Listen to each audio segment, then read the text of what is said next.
Hey everyone, a quick announcement before we start with today's video. An older associate of mine has written a book about his career in movies and TV. The title is What the Camera Didn't See.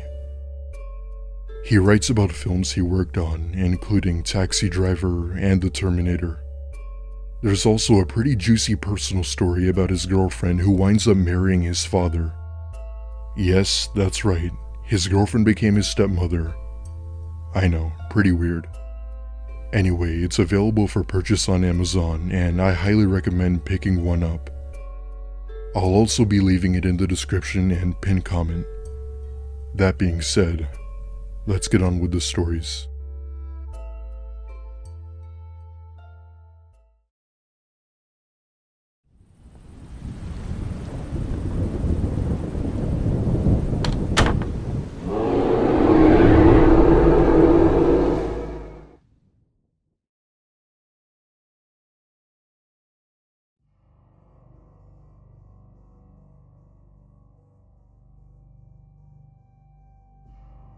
This happened back in 2006 at a sleepaway camp in rural Georgia.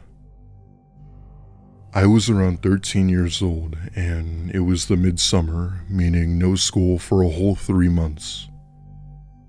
I'd always go to sleepaway camp every summer, and it was a pretty good experience if you wanted to get out more. It was a 5-week trip, and for the first 2 weeks, things went pretty well with tons of activities us young teens would be into. One night, one of our head counselors had told us that we'd be doing an optional early morning activity. It was an annual ritual the campers did called the Polar Bear Ice Challenge.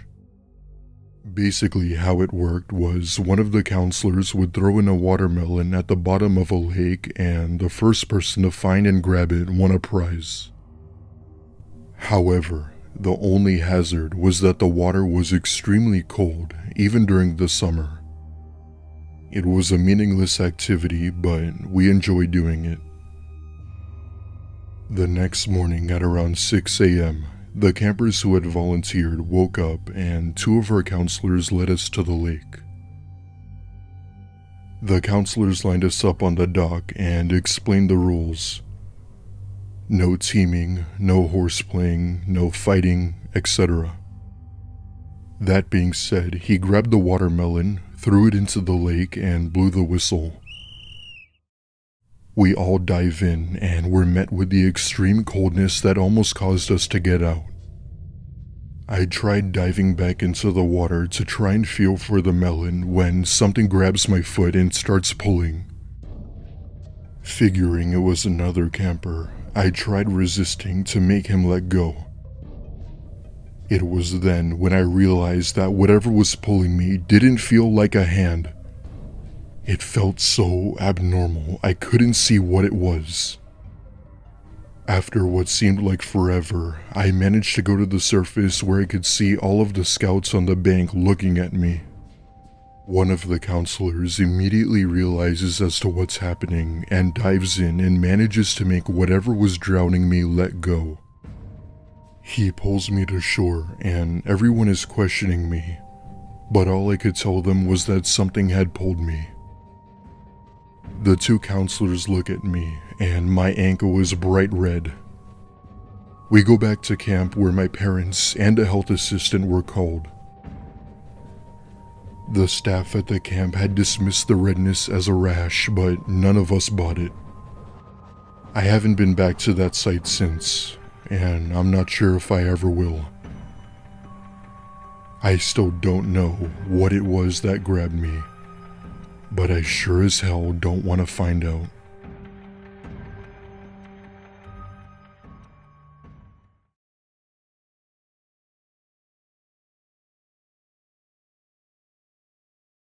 I might as well share this, and maybe telling this story will help me to think about it now that my children are getting older, and they may start asking to attend a summer camp themselves one day. I was a counselor at a popular girls' summer camp in my hometown area of the state. Well, actually, I was the craft director, which gave me a bit of more freedom and a nicer place to sleep. But this was a camp that I had attended myself as a girl, and when I was in college, I went back to work there. I absolutely loved this camp. It meant a great deal to me. I knew all the trails, all the different camping areas for the girls, the secret way to get under the swinging bridge, how to hike up the ridge the back way. I had spent a great deal of time there and always felt comfortable and safe. There were no signs identifying the camp on the roads leading up to it, so everyone who ever worked there or attended there always felt a certain sense of freedom from the world. At least I know I certainly did. I never thought twice about walking around the camp late at night with just a flashlight. After living outside like that after a while, your eyes got very used to the dark and you mostly relied on the moonlight to guide you. Being the craft director, I was often up late at night, running the kiln for the ceramics the girls made or watching the fire when the girls made primitive pottery. It was a fun job and I always loved it.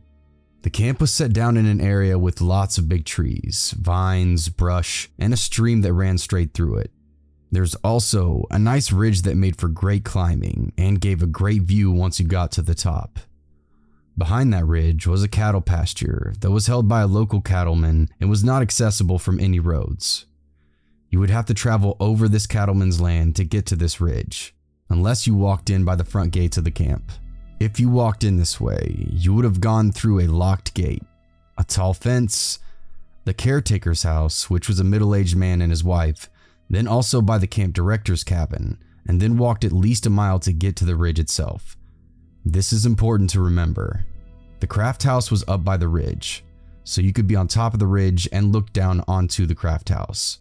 There were several times other counselors would play pranks on me by sneaking up on me late at night when I was there alone, or by simply tossing little pebbles off the ridge, only to hit the roof of the craft house. I became used to the little noises and other young girls trying to scare each other. We all did. It was funny and it was all in good fun. That's why I didn't take what started to happen very seriously. It was my third summer out there as the craft director. And again, I was so used to strange noises, as well as animals running around at night and taps on the window. I would blow them off as other counselors playing pranks. This is when the flower bouquets began. They were just little bouquets that were left on the front doorstep of the craft house, then the side door, or outside on the outdoor potting wheel. A couple of times I found them inside the craft house, but that really wasn't a concern, as I always kept it unlocked as there was bathrooms inside, and the girls as well as the other counselors always knew they could stop by there if they really had to go. There was also a fridge that I kept stocked with some water and snacks. It was often pretty hot in the summer, and for our campers it was always a new thing for them to be out in the heat, and they often forgot to drink their water.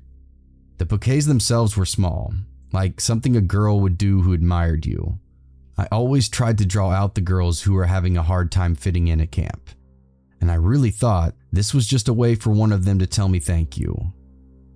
I would always just put them in a vase by the entrance door and told all the girls how nice it was for someone to leave me flowers. I figured the girl who actually left them would enjoy hearing it. Boy, was I ever naive or stupid, probably both. One night I was up there, really late, about 2 weeks after the flowers started running into the kiln. I preferred to stay up with it running as it got very hot, and I was paranoid the thing would catch fire and burn down the whole camp. I started hearing some tapping on the back window, which I ignored. I was more than used to the pranks by now, being a seasoned counselor, and wasn't in the mood to provide jokes for anyone. But they kept at it, and I yelled out to stop, or I was going to return the pranks in full with some spiders in a bed, or maybe a snake. I heard laughter after that, but it sounded wrong. It wasn't a girl's laughter, it sounded more like a man. I turned to the window and caught sight of a pair of eyes looking at me. I grabbed my walking hoe. We all carried one of these that we used to kill rattlesnakes with. I then ran out of the building to see someone running off to the edge of the woods behind the craft house. At first I thought I must have heard wrong, a man's laughter. I was losing my mind due to the late hour, but I went to the director's cabin and woke her up anyway. She was pissed at me, but got up and woke the other counselors and we combed the area, finding nothing. She then got up the caretaker, who was even more pissed, but helped us look. Again, nothing. I wasn't very popular around the camp the next morning at breakfast, but I had to say something. I mean, we had little girls out there, for goodness sake. We were responsible for their welfare, and I would have been in the wrong to not say something and get everyone up. It was then reported to the sheriff, and the summer continued as usual. The flowers stopped for a little while, and I began to think I imagined the whole thing and maybe just needed some more sleep. I think everyone else just thought that I was a victim of a prank by another counselor, or just some of the older campers. The last week of active camp, the flowers then started again. But this time they were everywhere, and I mean everywhere. Outside my cabin, inside my cabin, at the craft house, at the bathhouse I used. I began throwing them all away. I was definitely freaked out now. I was always second guessing everything I did, paying more attention to my surroundings and hoping I was overreacting. Water and snacks were missing from the fridge, and everyone thought I was maybe having a mental breakdown and just needed a break. The last bouquet was bigger and at the front of the door of the craft house. When I saw it, I threw it directly in the trash can. This was out of hand, and was either a great prank by my fellow counselors or too scary to imagine what the other thing could possibly be. This was on a Friday morning, and we always released the campers late Friday afternoon to go home, and it was our last campers for the season. I was ready to just get out of there and go home myself. I was over it all, tired of the pranks, or what I thought were pranks. I had to go back to the craft house that evening and began some cleanup. And when I walked in the front door, I was greeted by a huge rattlesnake on the floor. I quickly closed the door and turned around to leave and get some help, mad that someone had probably left the side door open for a stupid snake to get in. When I turned around, I got that prickly feeling you get when someone is watching you. I had goosebumps all down my arms, and I got that shot of adrenaline that your body knows it's about to be fight or flight. For some unknown reason, I looked up at the top of the ridge, and I saw him. He was standing at the top just looking down at me. I could see his silhouette in the setting sun, and he was laughing at me. Laughing. I was just standing there, pissed, scared, and in shock. Seriously, he was just laughing at me, and I could hear it. He then shouted down to ask if I liked his surprise. I had enough at this point and took off, and I don't think I've ever run that fast in my life. I got to the director's office, and she believed me this time. She got the authorities involved, and they searched around. But of course, nothing was found once again, not a damn thing. Just one very mad rattlesnake. I left the camp that night as everyone else did. The counselors would normally stay for a week afterwards, cleaning up and getting ready for the winter, but no one stayed after that. I have never been back there, and the camp was shut down shortly after that. I don't think anyone else was ever bothered. Apparently he just reserved that funny business for me alone. I know they still do group camping out there and use the place for events, but no more summer camp. I pay more attention now, needless to say, and I doubt I will ever let my children attend a summer camp themselves.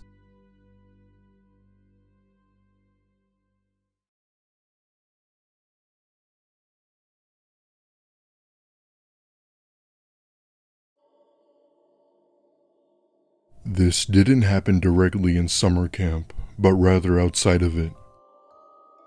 This happened in 2009, and it's something I still have no explanation for. It was around 9 p.m., and we were all sitting around the campfire telling ghost stories. One of the campers was gonna tell us a story about his dad working as a hotel receptionist. This happened in the 90s. As the story goes, his father was working the late night shift while reading the newspaper when the phone rang. He picks up and says, "Front desk, how can I assist you?" To his surprise, there was no response on the other end, and after a few more hellos, he had finally hung up. This time, there was what sounded like faint breathing on the other end, as if someone was purposely breathing into the phone. He hangs up, and at that point, the manager had come in where he had told him what had happened. The manager had this confused look on his face and told him that that room was in the process of being re-renovated and that nobody had lived there for weeks. That story will stick with me for a good while.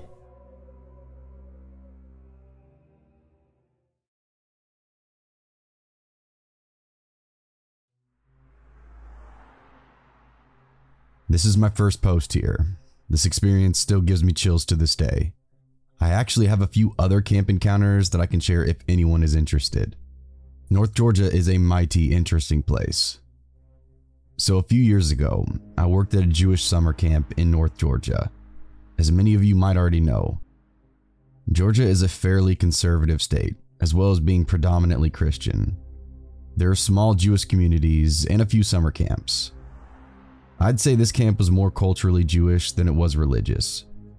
There were no religious requirements nor religion-specific focus. Rather, it was just a place for kids who were often in the minority to come to a camp that allowed them to meet other kids just like them. The staff would come from all over. We had many Australians, lots of Brits, a few Israelis, and just people from various areas of the United States. Each night at around 10, most of the staff was able to go out on the town for a couple of hours. Obviously, enough staff remained behind to watch over the cabins. We would just rotate. But this particular night, a group of 5 of us decided to go to a local bar and grab a few beers. It had been a hot day and it was a humid night, so we decided to sit outside on the patio. For some backstory on the town, generally, we were extremely well received by the community, despite some differences. We brought in lots of revenue for the town during the summer. We bought supplies at the local Walmart and often took the campers on tubing trips or occasionally out to dinner after a long hike on the Appalachian Trail. It was midsummer, so we'd been out to the bars in the area many times already that session. 5 of us sat around a table, drinking and discussing the events of the day, as fellow employees typically would after work. I'd say about 30 minutes in, a white man in his 20s came up to our table. I distinctly remember a jagged scar on his cheek, but I didn't think much of it at the time. He introduced himself. He told us he was having a party that night at his place. Anyone can come, he said. Black, white, gay, straight. I found it odd that he'd open up his speech with that disclaimer. Of course, the party should be open to everyone. Why did he feel the need to specify? We'd all had a few beers and we were feeling pretty loose. He'd talk for a little bit longer, but nothing really seemed off outside of the weird introduction. We told him we were working at a camp in the area and couldn't stay out, so we probably would be heading back to camp soon. An hour later, our group went out to the parking lot to get into the car. As we approached it, we saw the same guy come out of the shadows. He had a buddy with him with a shaved head, and his expression was incredibly hateful. His eyes had changed. He pounded his fist into his hand and took off his shirt and revealed a poorly inked SS tattoo. My stomach dropped. One of my bigger guys in the group, Kevin, immediately pulled out a knife out of his back pocket, asking what they wanted. The original guy started shouting some anti-Semitic remarks and told us he was going to beat us down. Kevin started walking towards the 2 men, but we pulled him back. He told us his buddies were on the way, and sure enough, some more guys started walking into the parking lot. It's all kind of blurry here. I remember jumping into one of the cars and pulling in Kevin with us. It felt like we were surrounded, though there were probably only 7 or 8 of them. Rocks were then thrown at the car as we sped off. My heart was beating like crazy, and we never went back to that bar. On the bright side, when we told the story to the competing bar in town, the bartender then lined up 6 shots for us all. He cheered us and said we'd always be welcome in his bar inside that town. Thankfully, we had no more problems within the town itself. But when I took some campers on a 2-day hike up the Appalachian Trail, that was another story.